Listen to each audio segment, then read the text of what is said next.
जिम्मेदारियां कभी रुकती नहीं, पर कहीं ना कहीं उसके सामने रुक गए थे। कम बैक का पहला स्टेप सिर्फ एक क्लिक दूर था। धीरे धीरे डाउट्स की जगह कॉन्फिडेंस ने ले ली।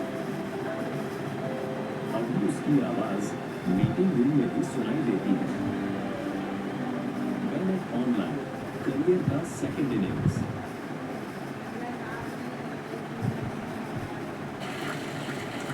उसी दिन हमने ये प्रण लिया था कि भारत का कोई भी बच्चा उसके सफलता में पैसा उसकी बाधा नहीं बनेगी, चाहे उसको जितना भी पढ़ना रहे। क्या बात है? और इनके बारे में एक बात आंसर आपके बारे में मैं एक बात करना चाहता हूँ। इनका जो स्टार्टअप है ये बूटस्ट्रैप है। अच्छा, मैं साधारण भाषा में बता देता हूँ, ये सेल्फ फंडेड है। इन्होंने अभी तक किसी और से पैसा नहीं लिया है।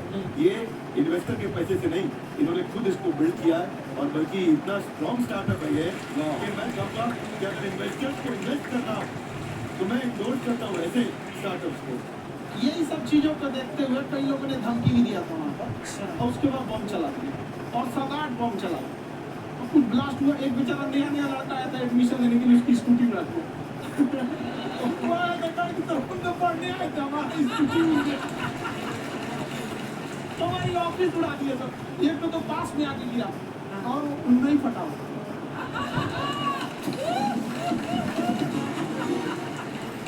बाद में बहुत सारे लोग धमकियां दिए, लेकिन कहते हैं ना, सूरज कितना भी तेज चमक ले समुद्र नहीं सुखा सकता है। वाह वाह, क्या बात है।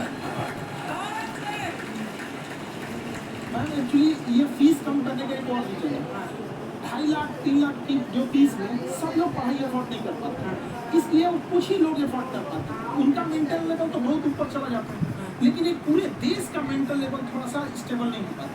तो जब फीस कम रहेगी तो हर वो लड़का तैयारी करने के लिए आगे आएगा जिसका सपना है देश के लिए कुछ करने का। सीटें लिमिटेड है, उन्हीं को मिलेगी, लेकिन जिन्हें नहीं मिलेगी उसे मिलेगा देश का एक जिम्मेदार नागरिक। तो इस देश को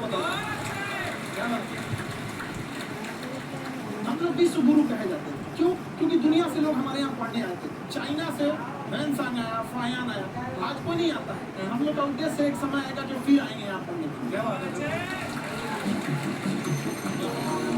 पर आप देखो एक्चुअली सबसे ज्यादा आईपीएस आईएएस बिहार से निकलते हैं आपके पढ़ाई लिखाई में। पॉलिटिशियन बहुत बड़े बड़े निकले हैं। अच्छा, ऐसा नहीं है? ऑप्शन भी नहीं है वहाँ पे, इंडस्ट्री नहीं है, खेती करेगा तो कोई खास वो नहीं है, ऑप्शन भी नहीं है। सही बात है। बिहार की नीति में एक चीज है, जीत तो बहुत जबरदस्त है। कुछ भी नहीं रहेगा तो सब कुछ पाने का उसको जीत रहेगा, करके भी दिखा देगा। विवेक सर, आपके बारे में हमने सुना एक बार आप संन्यास लेने चले गए थे। कौन वापस लेके आया आपको फिर? कहाँ तक पहुँच गए थे आप? नहीं, मैं एमबीए की पढ़ाई के बाद मैं ये सोचा था कि अपना जीवन भगवान की सेवा में समर्पित कर दूँ। अच्छा। बहुत साल मैं वृंदावन में रहा था, गुरुकुल में रहा था और वहाँ सेवा करना बहुत अच्छी शिक्षा। मैं बोलता हूँ मेरी असली एमबीए वही थी, मोस्ट ब्यूटीफुल एसोसिएशन। और मैं वहाँ भगवद गीता पढ़ी, जहाँ मुझे गीता से लगाव हुआ। तो मेरे गुरु जी का आदेश था कि आप भगवद गीता को बिजनेस मैनेजमेंट के साथ जोड़ के देश दुनिया में बताओ। मेरे को लगा बड़ा मुश्किल काम। हमारे बाद में देखा कि डॉक्टर स्टीफन कोवी की किताब है 7 habits of highly effective people, आप सबने पढ़ी। उन्होंने बोला मैंने 7 हैबिट भगवद गीता से ली। और हमारे देश के लोग ऐसे हैं जो मेरी किताब पढ़ते हैं, जो कि 3.5 मिलियन कॉपी बिक चुकी है और भारत में भगवद गीता नहीं पढ़ते। तो मुझे लगा कि मैं गीता विद मैनेजमेंट के ऊपर आकर के बातचीत करूँ। मुझे लगा बहुत कठिन होगा, पर मेरे गुरु जी का आदेश था कि कठिनाई आपको तभी तक दिखेगी जब कठिनाई को देखेंगे।